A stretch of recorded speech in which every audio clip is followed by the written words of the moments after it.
on, work, motherfucker.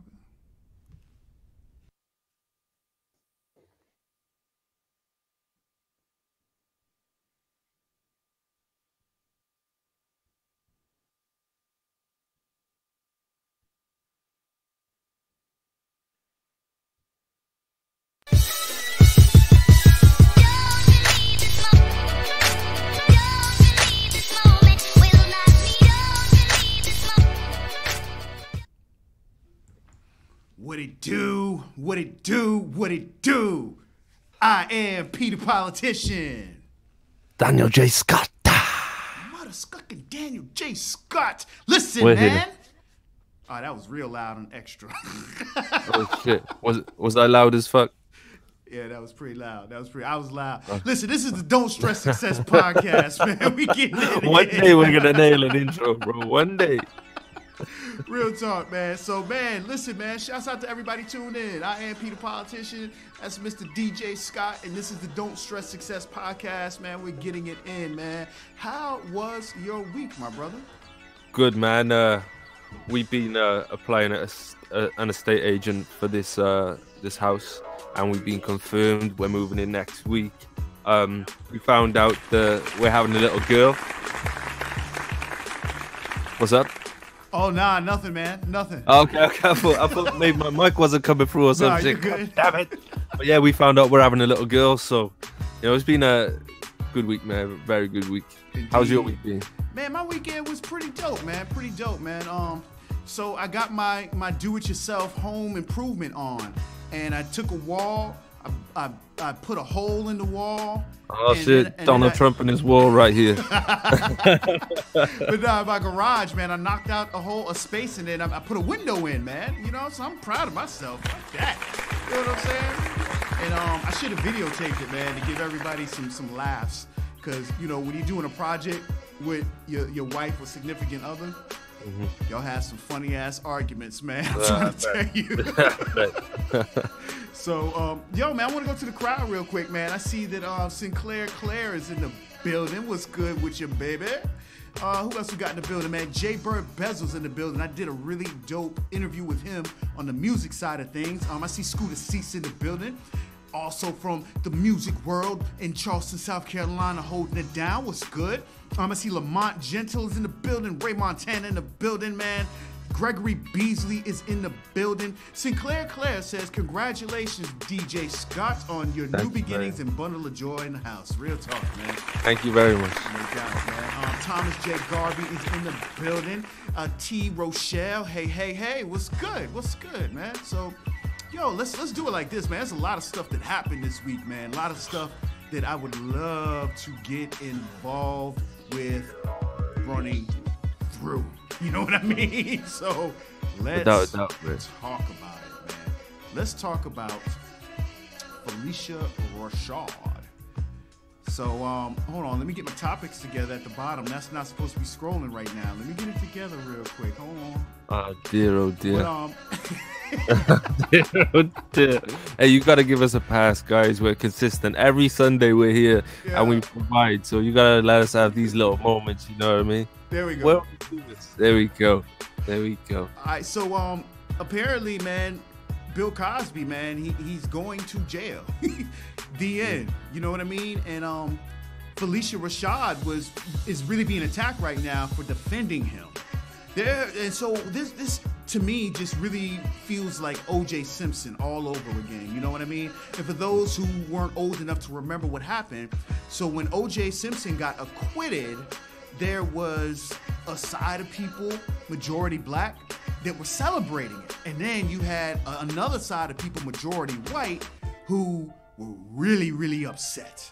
You know what I mean? And so this time, in reverse, what's happening is that I don't think it's necessarily as racially divided this time, but you definitely have a side of people who are siding with Bill Cosby and they're upset. And then you have another side of people who are championing it and cheering the fact that he's going to jail. So before we jump into it though, man, I want to jump into what Phylicia Rashad had to say. I just kind of thought that it was pretty interesting. And I am just kind of interested to see how you guys feel about it. So let's go ahead and jump into the commentary. And see what it is. We almost gonna jump into the commentary. Now we're gonna jump into it. There you go. Next tonight here, an ABC News exclusive, the scandal following Bill Cosby. In her first TV interview, Felicia Rashad on the iconic Cosby Show, now breaking her silence on a day when 3 more women stood before the cameras. Here's ABC's Lindsay Davis with the interview. For 8 years, she was the wife of America's iconic TV dad. Felicia Rashad describes the Bill Cosby she knows. He's a genius. He is generous. He's kind, he's inclusive.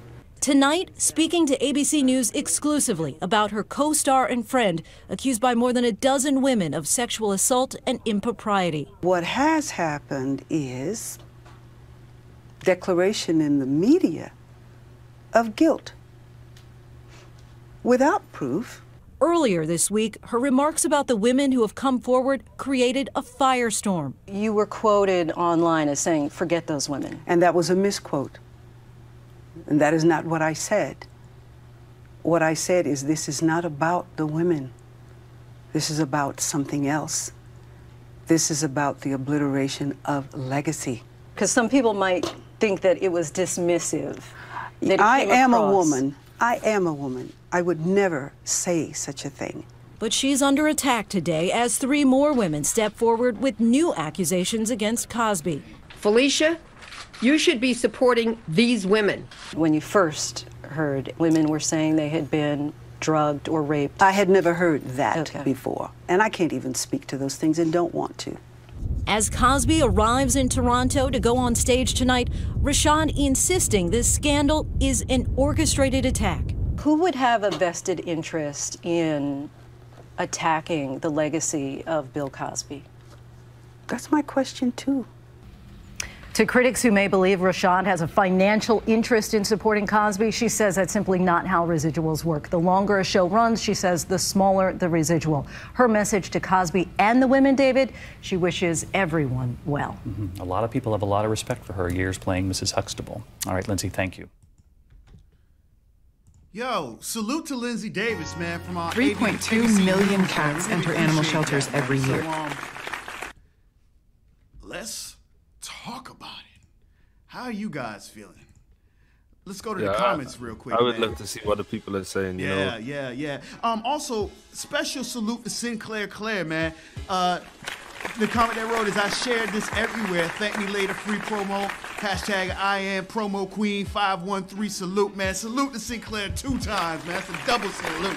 Appreciate you sharing it, man. And so with that being said, man, we're out here trying to grow this particular podcast. We're out here doing our thing. So, you know, if you feel the need, go ahead.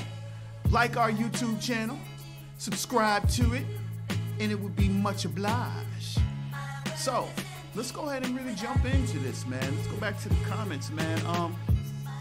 Fat B's out there. He says, congratulations on your little girl. Josh Connolly is in the building. Danny Jokes has got Scotland locked in. Hey. Indeed, man. Gregory Beasley is in the building. And what he says is that Cosby's 80. That's a death sentence for 30-year-old unproven no evidence allegations. All right. MC Willie B is in the building. Josh Connolly said, I heard he was trying to buy NBC. D.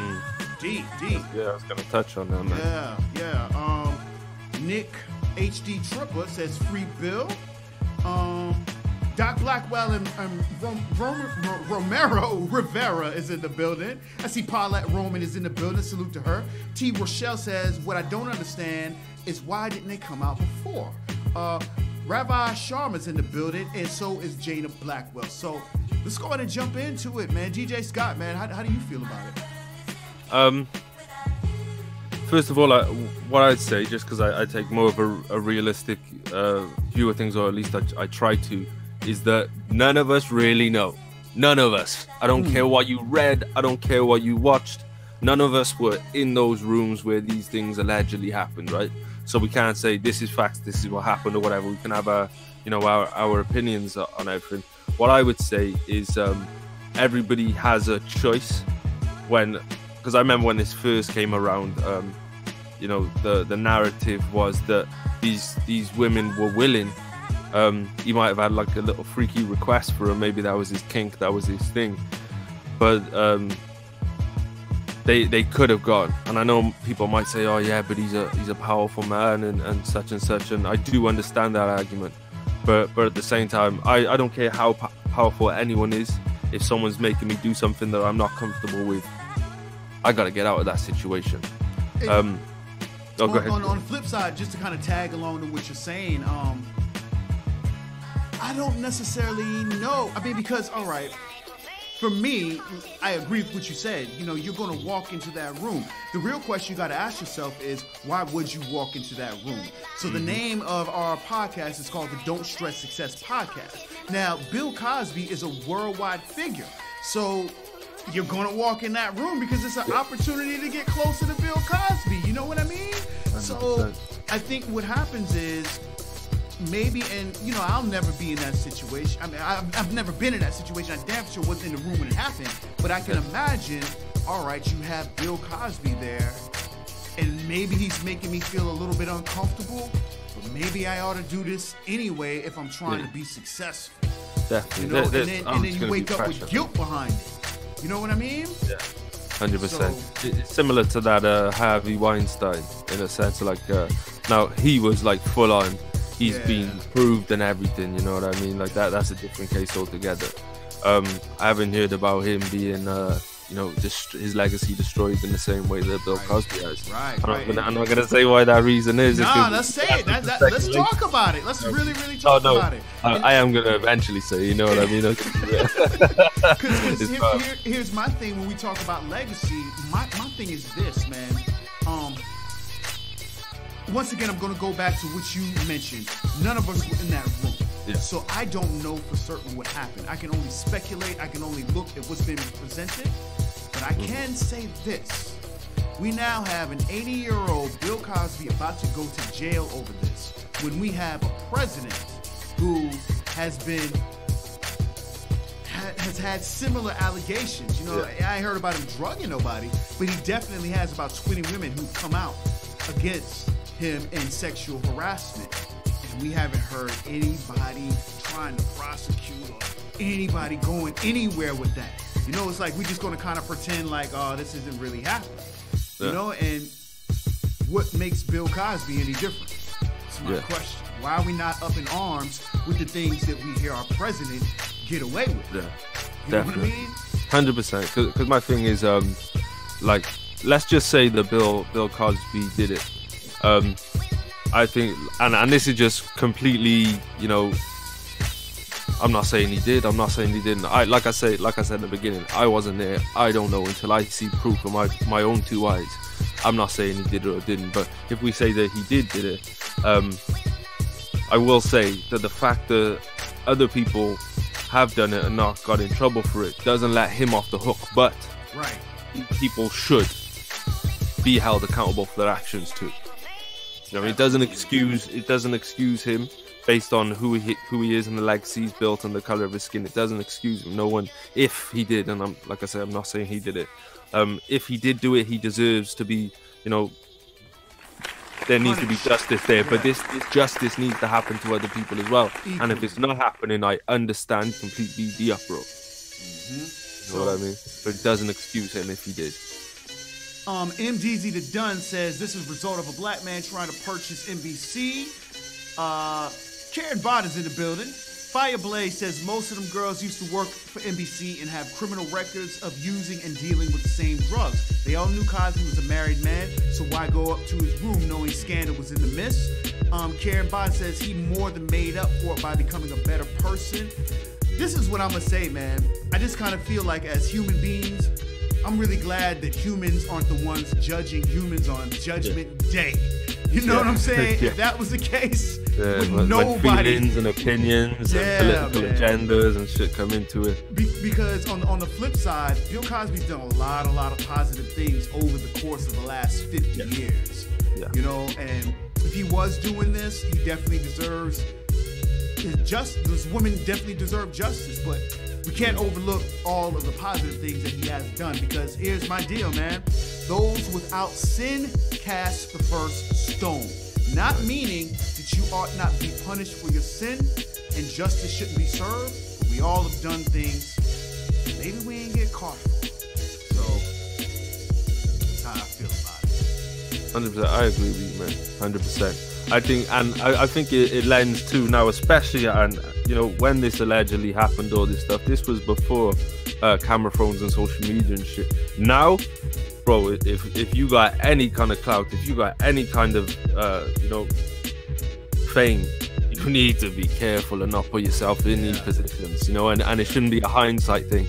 Like, I'm sure nowadays Bill's thinking, like, I don't know what happened, like I said, but you know, there may have been times where he met these girls, or maybe he was just legit, you know, meeting up with them and, you know, booty calling with them, and maybe it wasn't this blown up thing, maybe it was just casual relationships with these girls or whatever, if he even knows them at all.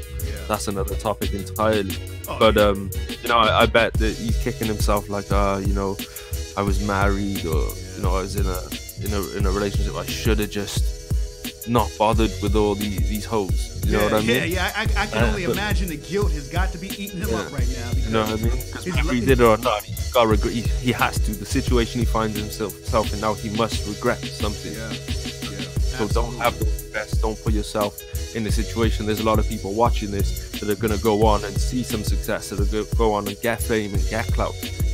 Like, how many people are tuning in? There's a bunch of people tuning in. I'm sure there's a handful of people that are going to have names one day. You know what I mean? Someday soon, someday in the future. Just bear this in mind. You put yourself in a position to lose, and if people want you to lose, they'll push that button. You know what I mean? So you've got to be careful, especially with all these phones and social media, chat logs, all of that shit. Hands down. Hands mother scucking down, man. So, yo, man, like I said, man, there's a lot of stuff that's been going on this week, man. A lot of stuff going on, man. We'll see how this whole thing with Bill Cosby fares out, man. It is such a shame. Yeah. Such a legacy is, you know, is irreparable now. You know, it was in a bad state anyway, but you know, once they determined him guilty or whatever, there's no going back from this. There's no way, there's no buts, there's no, you know what I mean? It's you know, set in stone now in a sense. It goes to what we're always talking about. You know, people are on social media and, you know, they're trying to build a brand for themselves. It just takes that one fucked up post, that one misstep, that one miscalculation to where you lose everything, man. You really do. So you gotta take risks, but at the same time you gotta pick your battles too. Yeah, absolutely. So you know what I mean, is it really worth it? So like I said, a lot of stuff going on in the news today. Let's pick up on the next topic, man. Worldwide violence. Worldwide violence, man. I don't even know what to say, man. It's really been kind of a sad week this week. Yeah. We had the Waffle House shooting occur.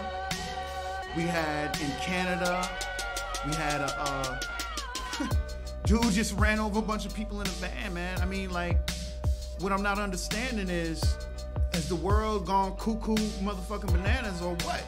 You know what I'm saying? And you know, we talk about things that happen in the world. Not what I think it was like episode 4 or 5. We talked about the gun violence in America. You know what I mean? And here we go with another shooting. So at what point in time are they going to adjust some of the laws? Real quick though, before we continue, I want to shout out some of the people in the crowd. Star Love in the building, Mark Creamboy Myers in the building, Michelle Glenn in the building, Enrique Ruiz Williams in the building. My man Larry Capital Gaines in the building, man. Salute Capital. Salute Cap, man. Robert Riles in the building. Chi Mill in the building. Appreciate y'all tuning in. But let's talk about it, man. Worldwide violence. So it really made me sad this week to hear about the whole Waffle House shooting, man. And the crazy thing about it was that I don't know if it was racially motivated or not. You know what I mean? Because the guy that did it was a white dude that shot up a Waffle House, and I believe all the victims that he shot were black. You know, and of course the way the media is going to portray it is, you know, was he mentally disabled, or, you know what I mean? Let me throw it your way, DJ Scott, man, because you are out there in the UK, and I'm sure that you hear about all this crazy shit popping off in the US. Talk to him, man. How you feeling? Like, these shootings have been going on for a long time. I think, I don't know if they're increasing in frequency. They probably are. I don't think it's not a new problem. It's just, it's the same thing with like police violence and shit now, right? People, it's almost new to people, but I'm sure you all know that it's been going on. Like, you know, I got friends out there that tell me, like, the African Americans, their parents sit them down when they're young and they say, listen, this is how the world is for you. You know what I mean? This is what you're gonna go through because of the color of your skin. I had that talk with my son all the time, man. You know what I mean? So, you know, a lot of people are ignorant to it, but obviously now with social media, it's amplified and people are pulling out their phones when the police are fucking someone up. You know what I mean? People are pulling their phones out when these shootings are going down. So I think it's amplified in that sense. But I also think that the internet is creating a lot of these because they're creating a lot of all this misinformation that goes around, all this fake news, all this, all these narratives, or everything that's going on is creating fucked up people. People are getting access to all the sick shit that they need. You know what I mean? I think that's creating a lot of these events. It's just crazy. I think I don't see it getting better anytime soon. Yeah.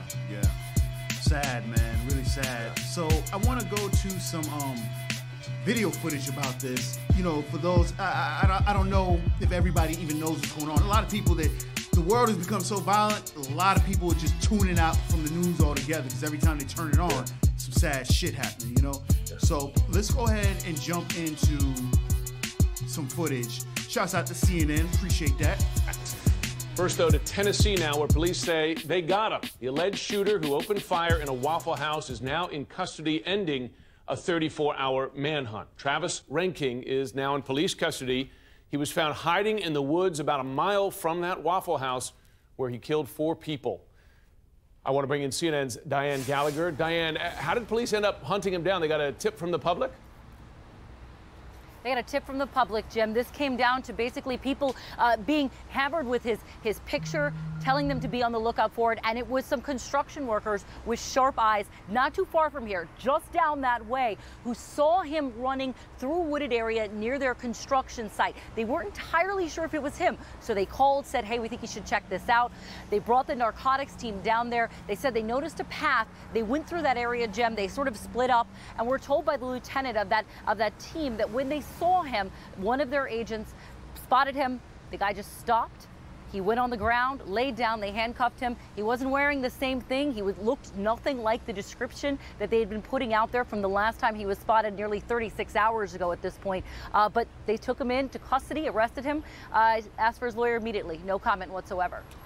Gosh, you're just a mile away from that Waffle House there. Was he armed when the police came across him? He was, Jim. So we talked about before, you remember, when he allegedly committed this shooting here at this Waffle House, he was nude, just wearing a jacket. When he left, somebody saw him about half an hour later wearing black pants. Upon arrest, some of the photos that were tweeted out by the Metro Nashville Police Department show him in dark jeans, a ripped maroon shirt, and he had on a backpack. Inside that backpack, there was a flashlight, there was a holster, and there was a handgun that was loaded, as well as additional ammunition. It kind of just puts forth what a danger he still presented to this entire community, where it appears that he may have stayed so close, Jim. They don't know what he's been doing for the past 36 hours here. They do know that they had aerial and canine agents out there searching for him in that exact area in the day before, though. Now, he had a history. He was arrested at the White House a number of weeks ago. His gun's taken away, but he got them back. How did that happen? He did get him back, Jim, and that handgun was one of those guns that was taken away from him in Illinois by authorities there after the incident at the White House. He has a long history with sort of these run-ins with police. Most of them seem to deal with mental health, kind of bizarre in some cases. He thought Taylor Swift was harassing him. He exposed himself to lifeguards. He showed up wearing house coats. He was armed sometimes. So he was no stranger to authorities in Illinois. They had 4 weapons. They took them all away. His father told police, according to authorities here, that he gave them back to him. The AR-15 that was taken away from him, police say was used in the crime here behind me. They found the other 2 long guns in his apartment. And again, that handgun, that was loaded in his backpack when police arrested him. He got his weapons back after threatening the White House. Just incredible. Yep. Diane Gallagher, thanks very much. So that's deep right there, man. Shouts out to Diane Gallagher for that reporting right there. From the first moment you met, these commercials be popping up on that ass sometimes. All right, so here's what I found interesting, right? I live in Charleston, South Carolina, right? And a few years back, there was a shooting at a church. There was so a cat named Dylan Roof, he runs up in an all-black church, he shoots it up, and then he gets apprehended, nice and calmly. You know what I mean? Whereas, previous to that, there was a traffic stop, and a guy by the name of Walter Scott gets out the car, runs, and cops shoot him in the back and shoot him down. Now, going back to this story we just played with the Waffle House shooter, they found him armed. Granted, he did surrender, but you know, this is my contrast. You know what I'm saying? You have known killers, suspected killers out here who happen to be of a different ethnicity, who get apprehended nice, without incident. They don't even get their ass beat. And then you have motorists of a different ethnicity that get pulled over and get killed. You know, let's talk about Philando Castile, man. He was going in his pocket to get his information, and the cop shoots him right there in front of his girl and his child in the back. Man. That video was traumatizing, I swear. So watching that video. You know, I'm not going to say that. Fuck that, man. I am gonna say that shit, man. I gotta ask myself a lot of times, how much does race really play into the way that we look at violence? You know what I'm saying? In America, anyway. Because we haven't even gotten into the Toronto killer. And we're gonna talk about that in a moment, but that's a whole nother situation right there that I really want to address, especially with the hashtag #MeToo movement going on. So let me go to the crowd real quick, man. See how y'all feel about it, man. T. Rochelle says people getting crazier every day. Fireblaze says NBC and cutthroat Jews wasn't gonna let Cosby run a network. Oh, Fireblaze still talking about Cosby. Robert Ryle says, I don't believe it was racial. Jonathan Wizard Lindenmouth says, wasn't the guy also naked while shooting the Waffle House? That sounds like there's more issues than just race. Yeah, that dude, he's definitely cuckoo, nuts, and bananas. Sounds loose, man. Yeah, man. But my thing is, I mean, the way that he got apprehended, man, they found him with weapons on him after he just murdered a bunch of people, and they took him away nice and calm. Whereas, you know, you have a black motorist get pulled over and he ends up dead at the end of the day. You know what I mean? So I think that's where race does come into this. I think it might just be a case of where he went was more of a black area. You know what I mean? It might just be the case that, or he just went there and that's who was there. So he might have just shot anyone there. But the way he was apprehended, there's definitely there's too many other instances where it's no coincidence that, you know, white people are getting taken away and put into custody and black people are getting shot in the back by police. Now we're not talking about necessarily obviously some of the killings are racially motivated, but nearly all of how the police are handling these situations definitely is. Yeah. And you know, so I'm not going to even let me not throw race in there. So here's another perspective to look at it. A lot of times when you have these high-profile killings, the feds are now in charge, right? So maybe here's another way to look at it. Local police, the ones who are out here on the beat, I don't think them motherfuckers are trained properly. Whereas the feds are trained a lot more to assess the situation, and they're not going to be so quick to just shoot a motherfucker. You know what I'm saying? So it just kind of makes me wondering, okay, so if race is an issue with the police because they see black folks as a scary threat, you got a lot of local police who are just scared. Yeah. And that goes back to the training. Videos as well. Yeah. When you see a lot of these videos, you can see that they are scared. You know what I mean? And they're pulling her out in fear. You can tell that. And I understand it. Like, a lot of these police are coming from, because it's not always and not usually anyway, the police in your area are from that area, which is a problem to begin with. Because I think if the police are from where you're from and you know them, you went to school with them, you know their mum, they know yours, they know your grandma, they've eaten in your grandma's house when you were young, shit like that. You're gonna think, okay, I'm not going to do this shit because I respect him, as opposed to, oh shit. And it just breeds this adverse their mentality. A lot of them have never experienced what people experience in a ghetto. So as soon as something kicks off in a ghetto, they have to pull out a gun because they know they're not throwing hands. Funny, have you seen that video of the police guy who came out a few weeks ago? That just said to this dude, he said, listen, I'm not going to arrest you, I'm not going to do nothing, put your hands up, let's go. Yeah. And the dude was like, shoot me. He's like, no, put your hands up. And look, I am not going to arrest you. He says to his partner, hey, calm the fuck down, we're not going to arrest him, put your hands up. Right. Win or lose, you're not getting arrested, put your motherfucking hands up. You know? Right.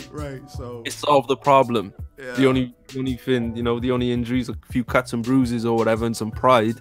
Yeah. Nobody died. I'm not saying the police should be going around and everyone should just be fighting the police one-on-one. And if you win, okay, I'll let you off. You know what I mean? But it just shows that you don't have to kill people to make your point. Exactly, man. Exactly. So while we're on the topic of violence, man, let's jump into it, because the Toronto killings happened like within days of I think like the next day that the Waffle House killing happened. You know what I mean? So let's jump into some footage that's talking about that, because there's a deeper side with this Toronto killer, man. I want to talk about what's called an incel. We're going to jump into that, and we're going to really break down what an incel is, and it's going to all be tied back into not stressing success. So I think you'll find this really interesting. Let's jump into it.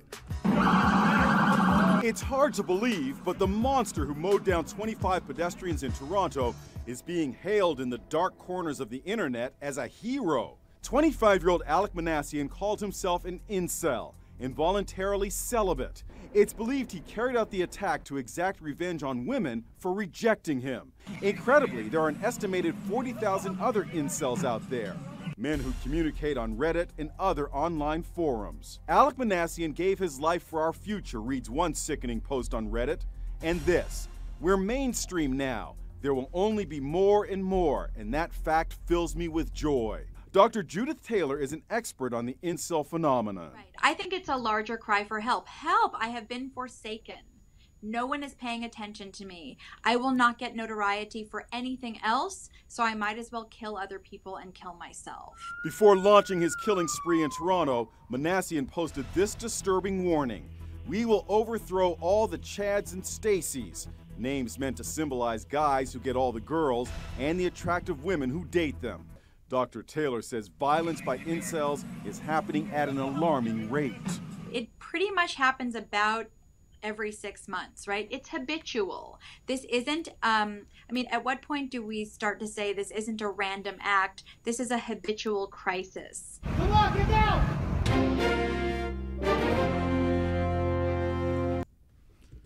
Shouts out to Inside Edition, man. We appreciate the footage.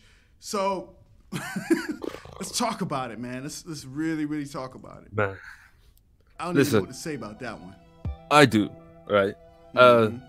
So, and it goes back to what we were saying last week, because with the O, and I noticed O just tuned in, so shout out the O. Not Salute. Theo. Not Theo, Theo. for anyone who might be thinking. But like we were saying about how you got to have charisma and people are going to like you, and people are like a lot of the whatever that movement is where people who can't get girlfriends and can't make friends, and so they become they become terrorists. That guy is a terrorist. You know what I mean? He exacted a terrorist act because of how he feels about other people, and he said, let's do this to all the Chads and Stacys or whatever, which I guess is the typical name for the cool kids. You know what I mean?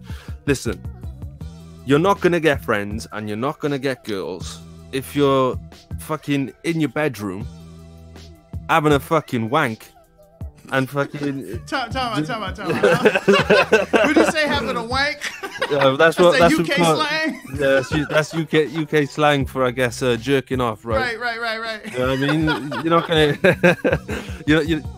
and not going out, not going to work, not doing these things and putting yourself out there and working on yourself, not going to the gym if you don't like the way you look, or looking at new hairstyles if you don't like how you look, or whatever that is. It's not learning. You know, if you don't know how to talk to girls, fucking learn how to talk to girls, not through all these fucking guys on the internet like you gotta push and pull and you gotta fuck off, you corny bastard.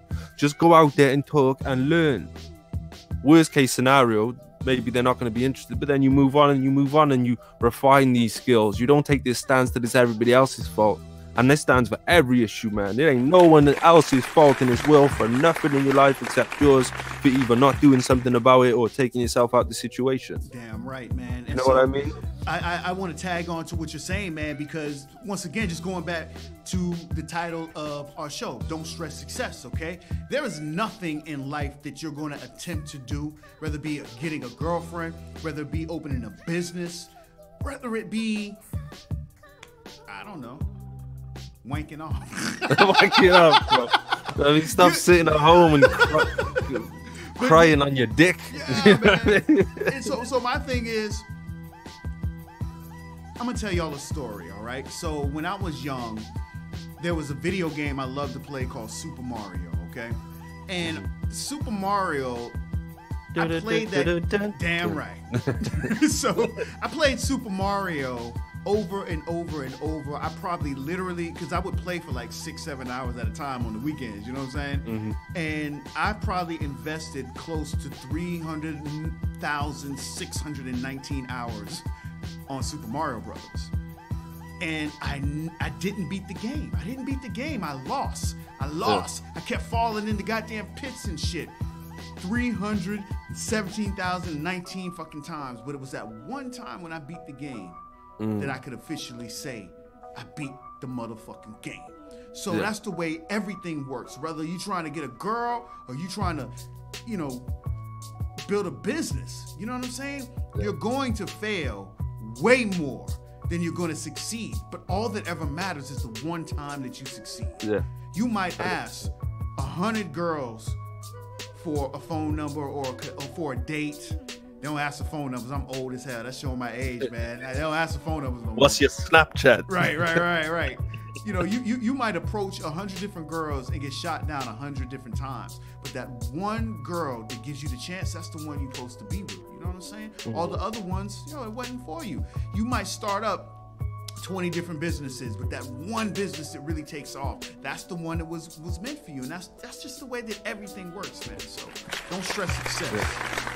100%. And I love that analogy as well with the video game thing, because I made a video on it maybe like a year or two ago, where it's like how motherfuckers will fucking grind for weeks if they have to beat the fucking Dragon Lord boss or whatever. And they'll try this. They'll go, right, attacking him head on doesn't work. Let me hide behind the rocks with the bow and attack him like that. Okay, that doesn't work. Let me run around him in circles and see if that works. No, that doesn't work. And they'll try this and they'll try that, and then one time they'll get it. But someone says no to him in the job interview, and it's fuck the world, and no one's hiring, fuck life. You know what I mean? Like people are willing. I think it's maybe because in a video game they're not putting their life and their productivity and their chips on the line in a video game. But it works the same way, man. You go out there and Your life is your energy in the real world. Put your energy out there. Don't be afraid of rejection. Don't be afraid to lose. If you can do it in a video game, I'm sure you can do it in real life. You know what I mean? And it's not the act of what you're doing in the video game. It's the principle behind it, that you're willing to problem solve. You're willing to find a way around it. You're willing to, get on the internet and look it up how to do it. Why can't you do that for your motherfucking goals in life? You know? Love that, man. Love that, man. So, speaking of goals in life, right? They have this thing nowadays called social media. You know what I mean? Yes.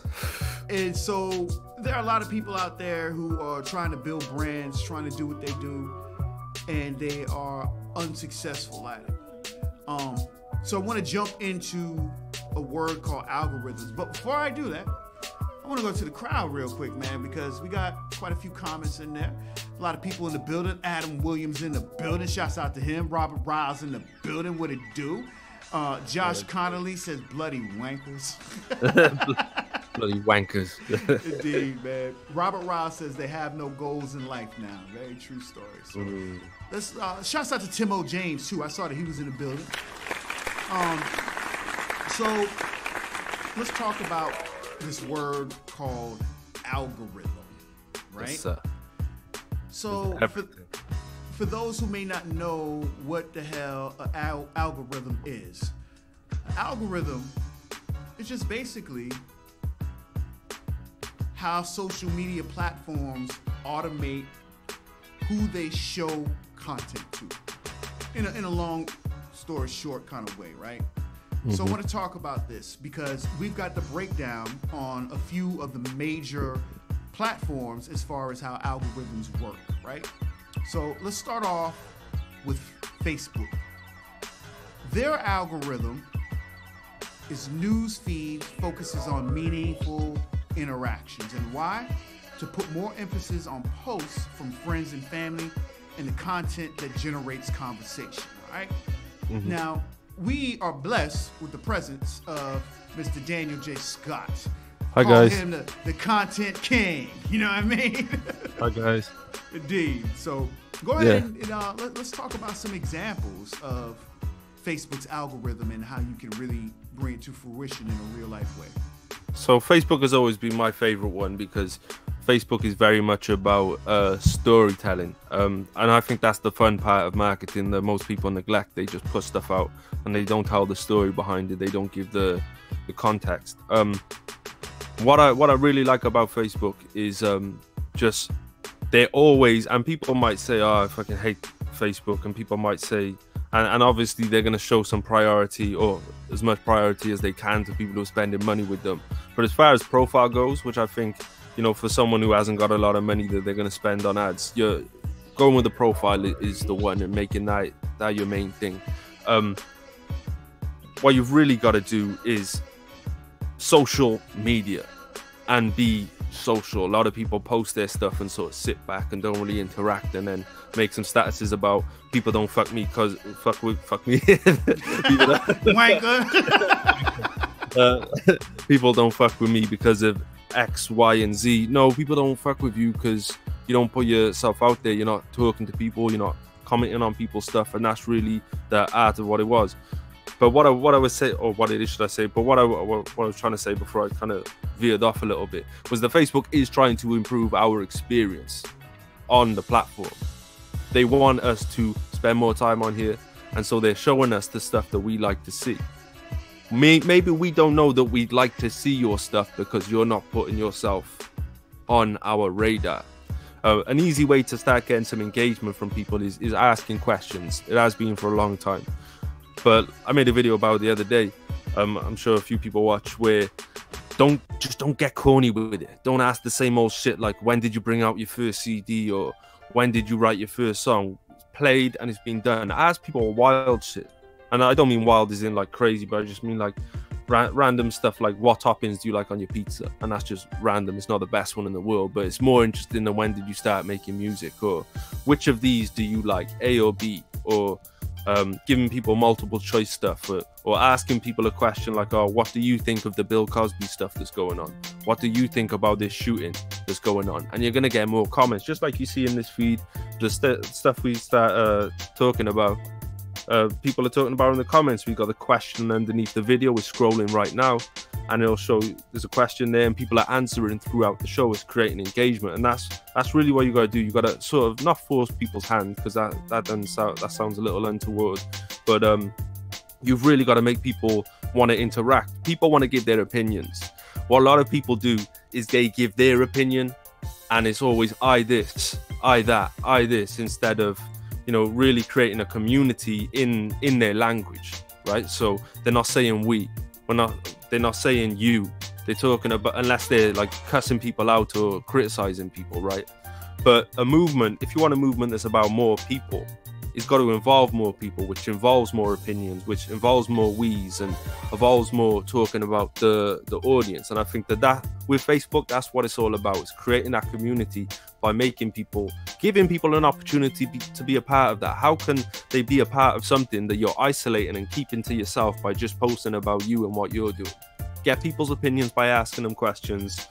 Build some relationships by going out there and commenting first. It's not about being fucking cool, about, oh, I'll let other people reach out to me. You'll be waiting a damn long time. You know what I mean? So go out there and be proactive. Try to message 5 people a day, 5 new people. Doesn't have to be no deep conversation about, you know, Socrates and Plato.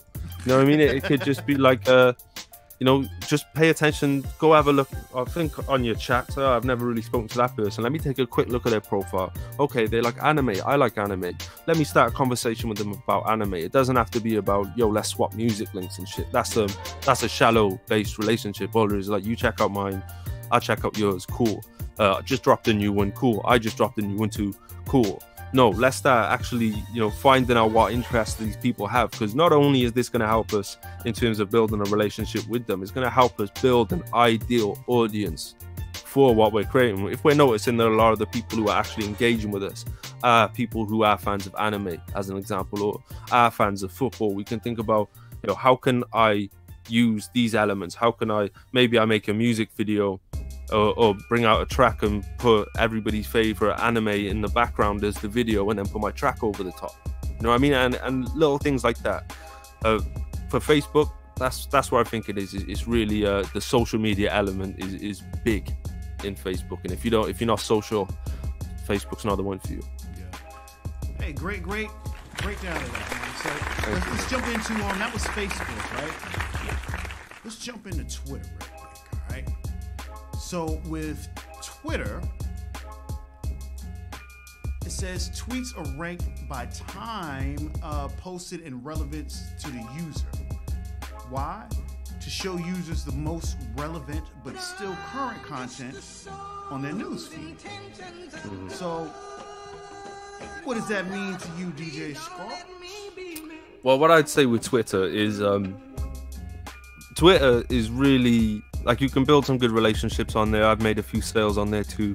I think it's mostly for people who already have followings that see the success on there, where they can just post a tweet whenever they like. And, you know, if Drake posts a tweet, guaranteed people are going to just, you know, like, retweet, all that shit. I think for people who don't really have a following, it's all about posting as often as you can. You know what I mean? It's like constant, like it says, it's mostly, it's going to be the people that you like. But for a lot of it, like I look on my newsfeed on Twitter, and I don't know any of those motherfuckers, but they're just posting all day. You know what I mean? That's how you get seen on Twitter. I think it's very spammy. Twitter is a very spammy place. It's a lot more casual. There's a lot more people on there that don't really give a fuck for social media per se. It's not my favorite social media. I don't use it a lot. I just use it to distribute my content. But it's hashtags are a strong point on Twitter as well. Just looking for hashtags for your kind of audience. So hashtag particular anime if you're into anime. Hashtag UFC 212 if you're into UFC, shit like that. You know what I mean? And really just going off those topics there. And apart from that, just posting as often as you can all day. And what I found is really nice about Twitter is it's almost like it's the new news.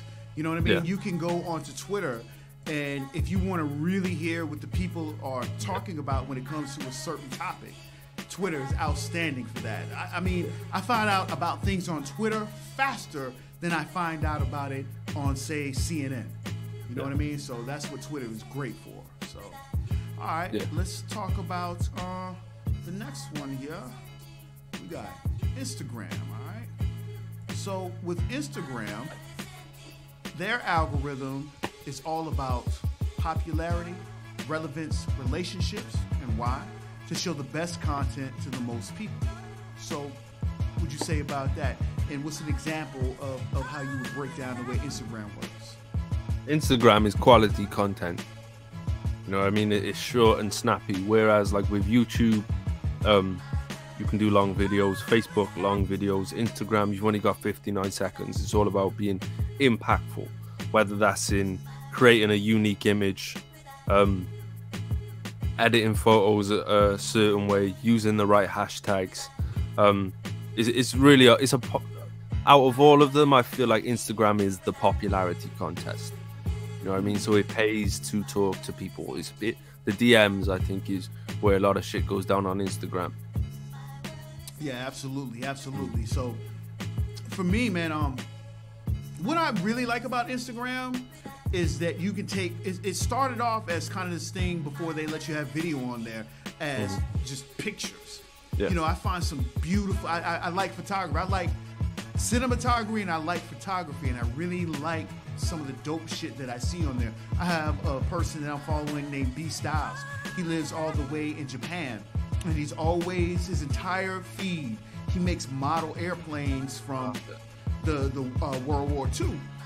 And so he's just got some of the dopest shit on there, man. And that's why I love about Instagram, because it allows you to engage with people in a manner that maybe you're not as personal as you would be on Facebook with them, but they will, if you have a specific interest, you can find that specific interest within a person on Instagram. So I think that's absolutely, it's perfect for niches, man. Yeah. And I've wanted to say this for a while, but I keep forgetting to make a video about it.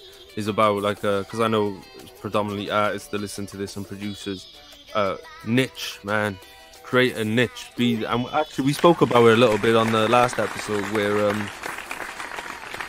when I was saying, what did I say? I said about the like skateboard rappers, and you said about your wife going into interest groups. Yeah, and like like with CG Kid, you know what I mean? Yeah, like what he does. Exactly. CG Kid talks about drug prevention and things of that nature. That's what his music is about, and so he goes into those communities.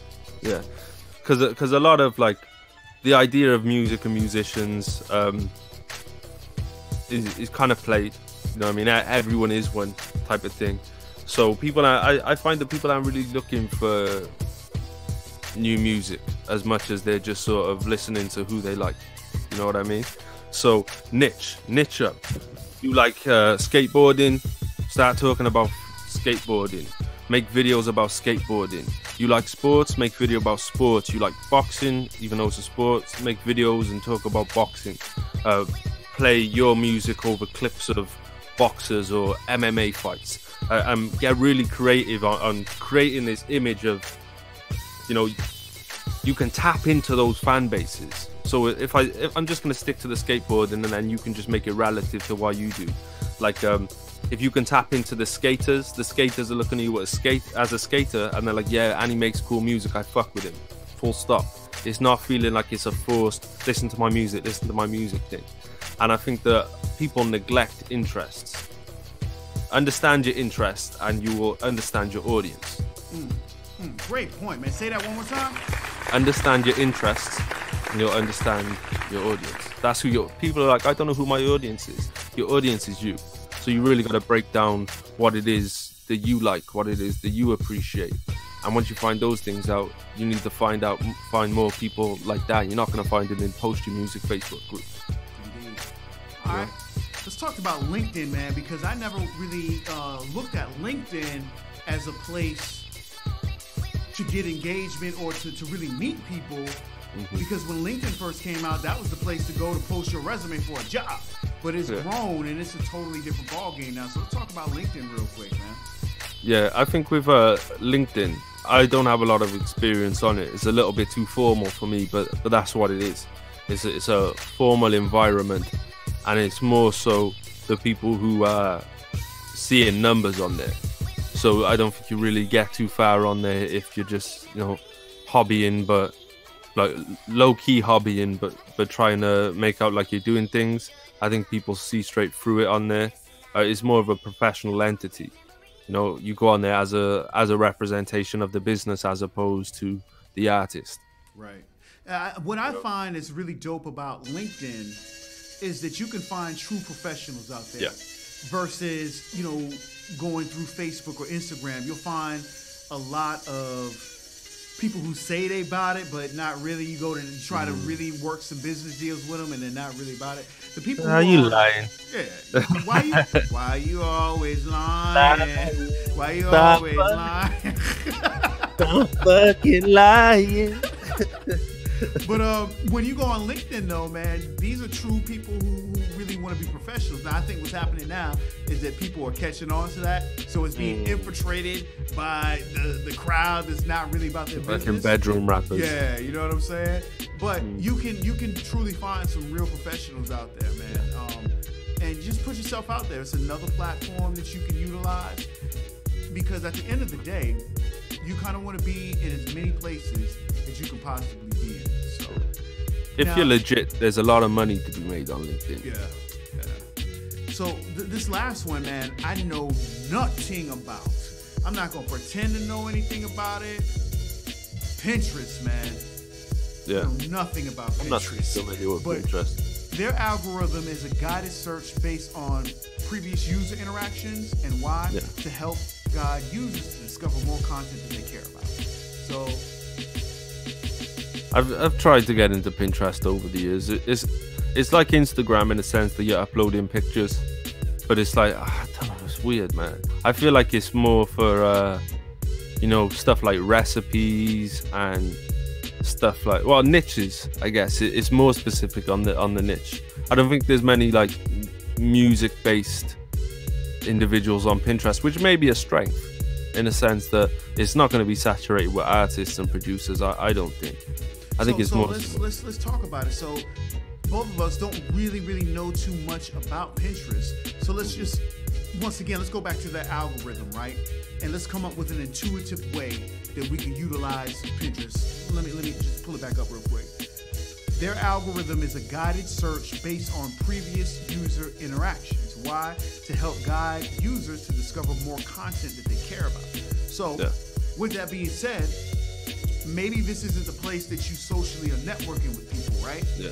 But it may be a place where you can go find content to use on other platforms to socially network with people. You know what I mean? Yeah. Going back to what we were talking about, finding those groups, finding. So let's just go back to CG Kid, for example. He may be on Pinterest and he might find a really dope article or story that has to do with drug intervention.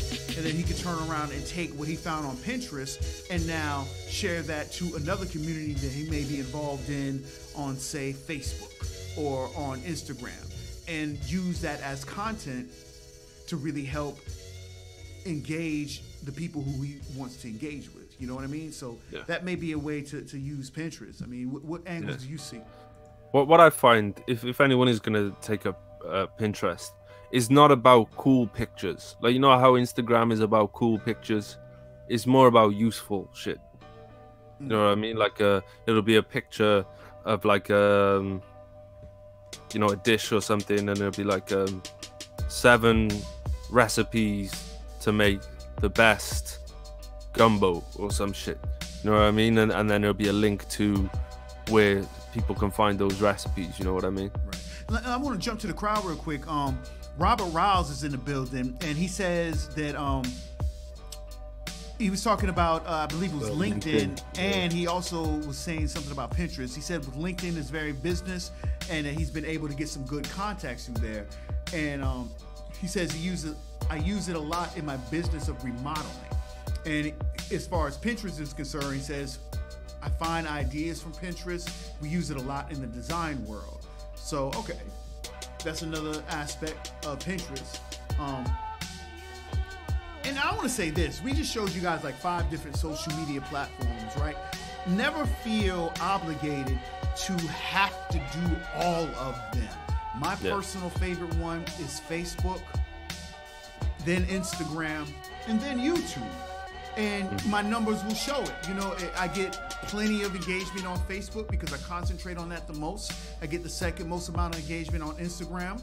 And then on YouTube, I'm not really getting that much engagement. Now, for me, I've been doing Facebook for so long to have built up people who know what I have going on. So maybe now that I've been doing Facebook for a while, let me go and switch it to maybe doing some more YouTube stuff, which kind of brings me to this shameless plug. We need 8 more motherfucking subscribers to our YouTube channel. You gotta help us out. You gotta help us out, man. We sat you for, has it gone an hour yet? Yeah, if it man, hasn't, near enough. Exactly. And all we're doing is trying to help. Do you know what I mean? Oh, exactly an hour, bang on time. And all we're doing is trying to help. So please, we'll give you an hour and a half, or you know, an hour plus. Well, you know what? I don't want to commit to an hour and a half. We'll say an hour plus. You know, I'm sure you can give us, 10 seconds to type in "Don't Stress Success" on YouTube and click subscribe. The most important thing is that we hit 100 so that we can name the channel, and then once we name the channel, we can give you a link and make it really easy for everybody. But we got to hit 100 first. You guys can be a catalyst in that. We'll give you an hour plus. Give us 10 seconds of your time. Don't Stress Success in YouTube. Subscribe, and we'll pay you back with dope content every week. Indeed. Every week. That's what it is, man.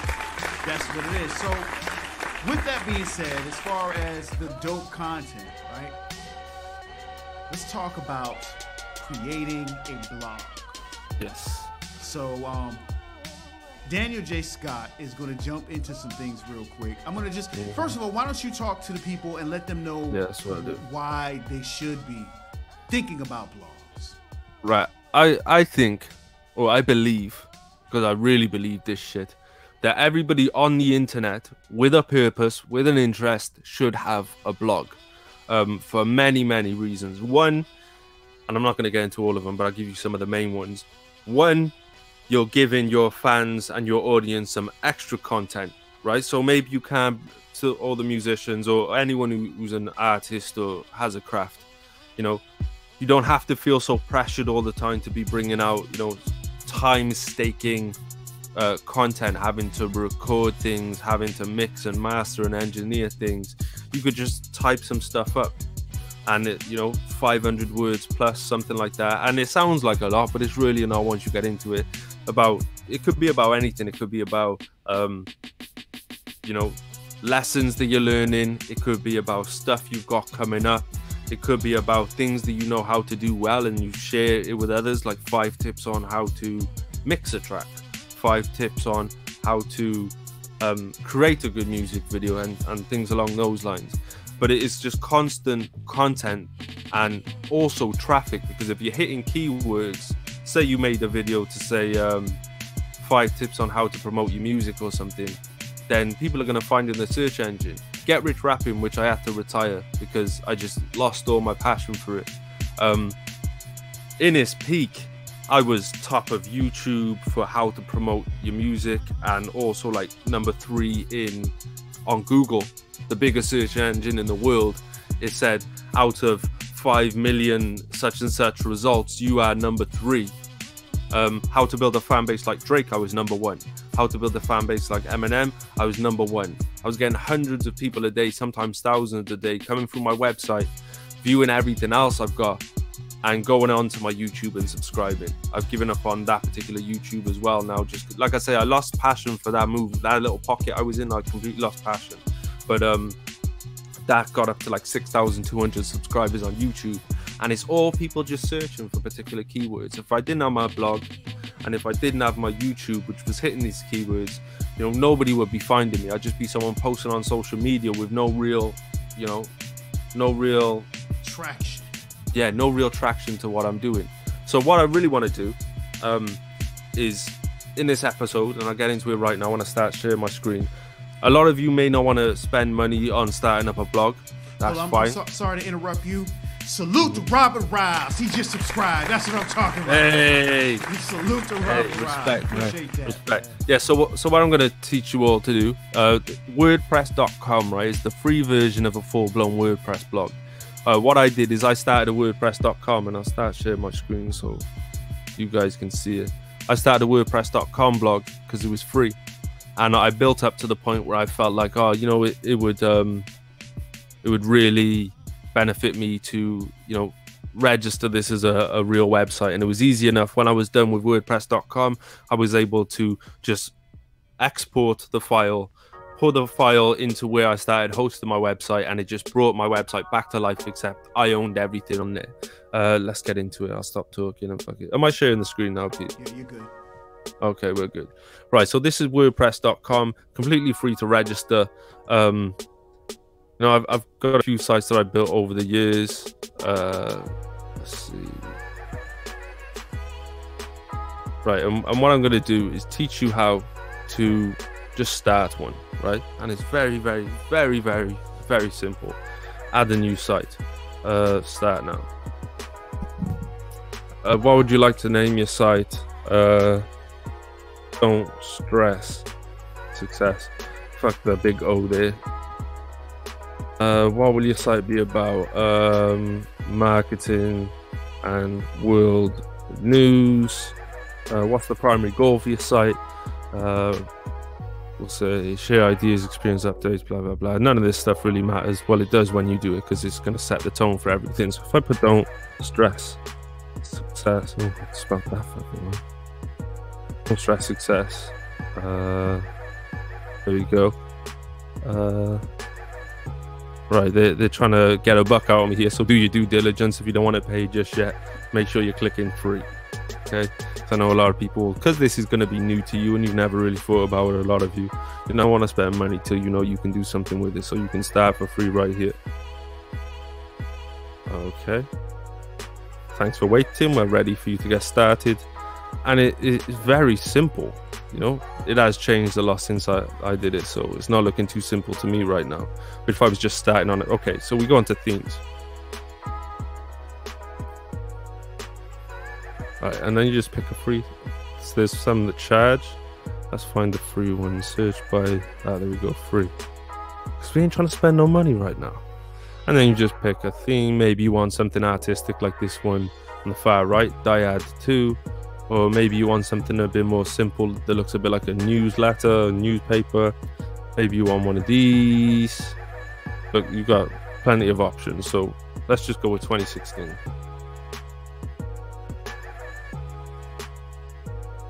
Okay.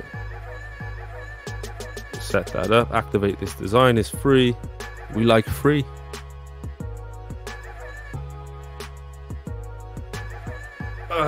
Bear with me a sec. Thinking about it, the don't stress success on the left, even though I said, oh fuck it, that the O was big, it's really pissing me off. Right, it's too late. Right, and so I got this little blog here. I just fiddle around with some stuff, right? What do I want to upload my logo, and the logo will appear up here instead of this shit there. Colors and backgrounds, I can switch the colors. Fonts, I can change the fonts, self-explanatory of course. Header image, which will be this entirely up here. Menus, content options, widgets. Widgets will be stuff like maybe you create a sidebar with a widget and you put a link to your YouTube there, like a picture that goes to your YouTube. Or maybe you've got like recent posts so people can see the most recent posts that you posted and click on them from the sidebar. And what you can do is you can just create blog posts, right? And then set up this sidebar to have all your links on there. So maybe you're not talking about your music, for example. Maybe you're just blogging about your life, which I recommend, you know, the stuff you're going through and, you know, the lessons you've learned. I think that's the best way to go. Even if you're not talking about your music, every post that you post can be beneficial to your music, because you can have all your stuff on the sidebar, because they could be coming off Google looking for 5 tips on something that you've given them, and then be like, oh shit, I didn't know they made YouTube videos, or oh shit, I didn't know they were on Spotify. And then you can just go click that link and be like, they've already established that they fuck with you because of the content you made. You haven't told them, yo, I'm the best rapper ever, or yo, I make music, check me out, check me out, check me out. You've just shown them, yo, this is my content of character, these are my thoughts and these are my ideas.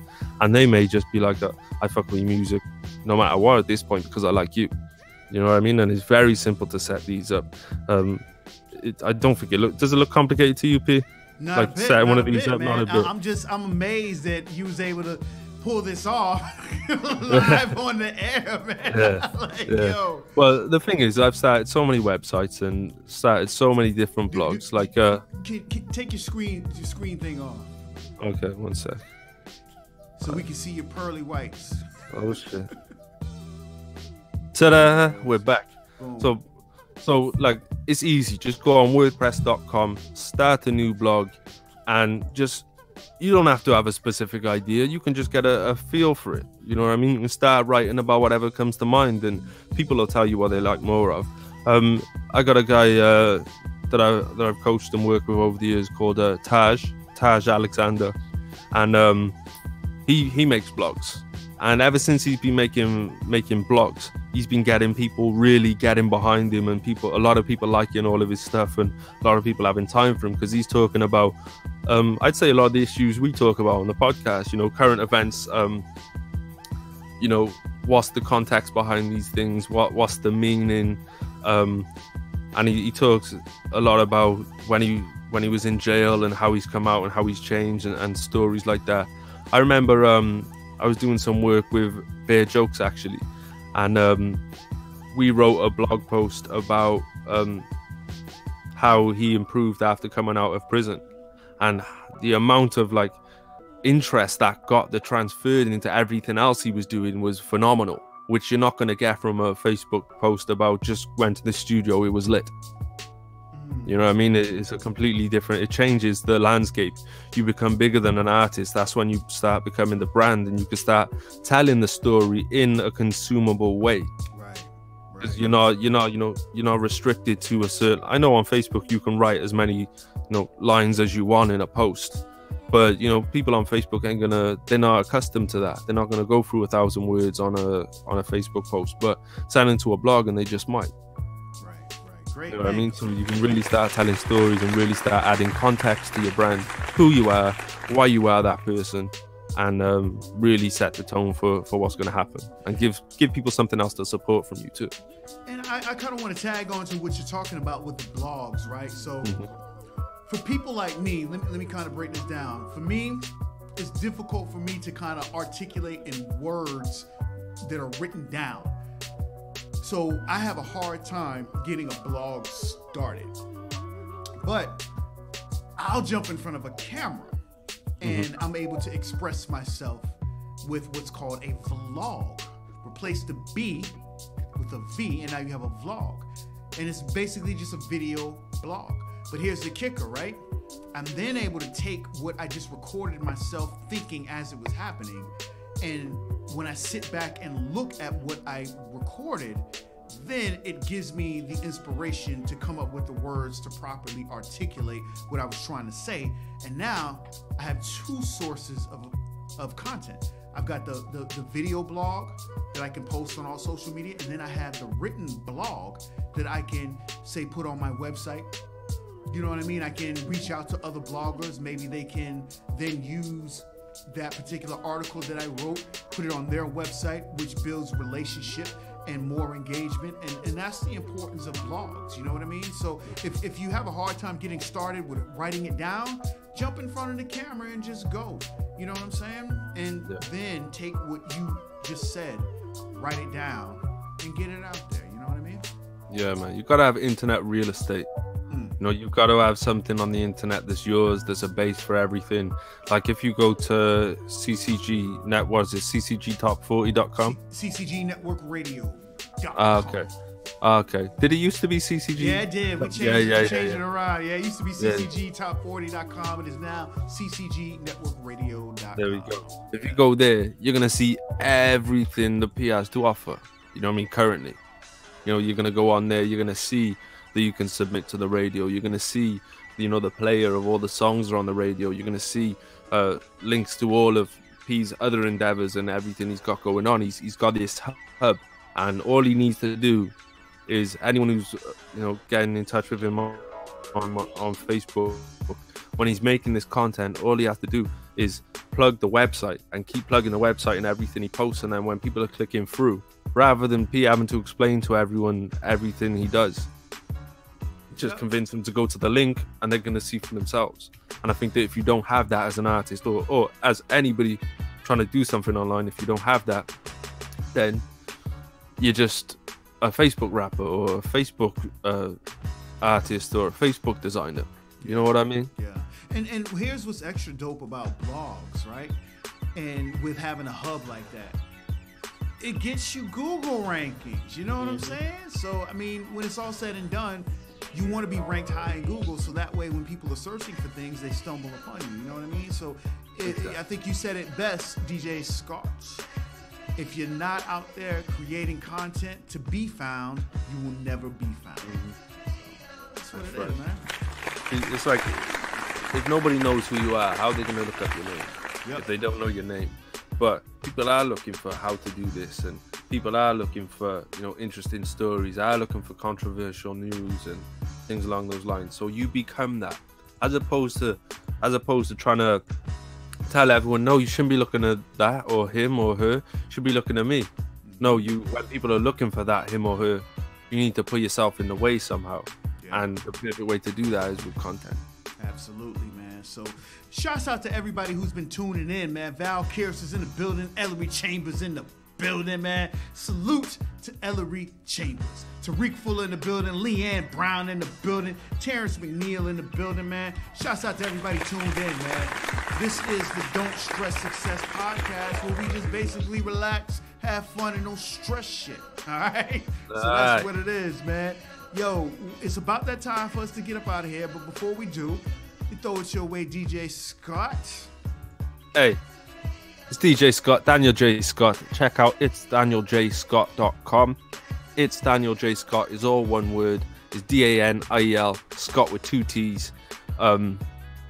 Head there, like I say, like with ccgradionetwork.com. Is that? I'm all over. Is that right? CCG. I still got CCG Top 40 in my head. Yeah. Just ccgnetworkradio.com. That's it. Okay, my bad. But just like with P, you go there, you find everything. You go to my website, it's danieljscott.com. You find everything. The stuff I've got for sale, blog posts, links to all my other stuff. Just head there and make sure, go to don'tstresssuccess.com. No, we haven't made that. Don't Stress Success YouTube. Type that in. Man, you know what? It's only been an hour or something, but I feel like we got into it so much. To be honest, talking through building that blog. This was definitely filled. This was a episode that was filled with a lot of enrichment. I'm just feeling dizzy, man. I might just pass out just to go viral, you know what I mean? And just make a video. Man passes out during podcast. Right. But go on to YouTube. Don't Stress Success. Go there. Listen, we only need to hit 100. And did Robert subscribe? It was Robert Rouse that subscribed. Robert Rouse. Salute to Robert, because now we only need 7, I believe. 7 subscribers. We can hit 100. We can name the channel. We can make it a lot easier for everybody. What I also do on the YouTube throughout the week when I get time is a lot of people tune in late to the podcast, and a lot of people just haven't got the patience to sit through like an hour and such of a podcast, right? So what I'll do now, either tonight or tomorrow, is I'll chop this up into sections for the most important parts, and I'll make them in like 5-minute clips. Some are 10 minutes, some are 2 minutes, some are 3 minutes. So if you weren't able to sit through the whole podcast because you just haven't got the patience, or your ADD or some shit, you know what I mean? Because I feel like a lot of us have got a little bit of that in us, and it's hard to sit down for this stuff. You can watch it in a more digestible way on the YouTube, so it's definitely beneficial to go over there. Don't Stress Success in YouTube. Subscribe, and we'll be hitting you with content all week. Indeed. So I am PThePolitician. You can catch me at PThePolitician on all social media. And at the end of the day, man, we just ain't stressing success, man. That's what it is. You can also catch me every Friday if you happen to be an artist that's in the crowd, where I do artist reviews. And that's what it is, man. Salute to everybody tuned in. Salute. I am PThePolitician, Daniel J. Scott, and this is and was the Don't Stress Success podcast. Until next week. Indeed, man. Appreciate everybody tuning in. We out.